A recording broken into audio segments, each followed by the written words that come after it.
மேலும் ஒரு ஏவுகணையையும் அவங்க பரிசோதிக்க இருக்கிறாங்க. இப்படி ஈரான் ஏவுகணை பரிசோதிப்பது என்பது சர்வசாதாரணமானதாக மாறிவிட்ட அளவுக்கு நிறைய ஏவுகணை தயாரிப்புகள் அவங்க செஞ்சுக்கிட்டே இருக்கிறாங்க. எனவே ஈரான் இந்த பிரச்சனையில் சரணடைவதற்கு தயார் இல்லை என்பதை இந்த வத்தன் எம்ரூஸ் என்கிற ஈரானுடைய பிரபல நாளிதழினுடைய கடல் ஆச்சரியங்கள் என்கிற ஆய்வு கட்டுரை மிக தெளிவாக சொல்லுகிற தகவலாக இருக்கிறது.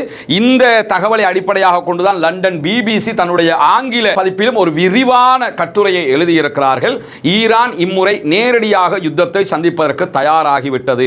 சரணடைய ஈரான் தயாரில்லை. சண்டையா சரணடைவான்னா சண்டை தான் என்கிற இடத்துக்கு அவங்க வந்துட்டாங்க. பொறுத்திருந்து பார்ப்போம் என்னவெல்லாம் நடக்கப் போகிறது என்பதை. சண்டைகள் இன்றி சமாதானமாக அமைதியாக பிரச்சனைகளுக்கு முடிவு காணப்பட்டு அவரவர் நாட்டில் அவரவர் நிம்மதியாக வாழுகிற ஒரு கட்டமைப்பு தான் உருவாக்கப்பட வேண்டும். மனிதநேயத்தை நேசிக்கக்கூடிய அனைவரும் இதைத்தான் விரும்புகிறார்கள்.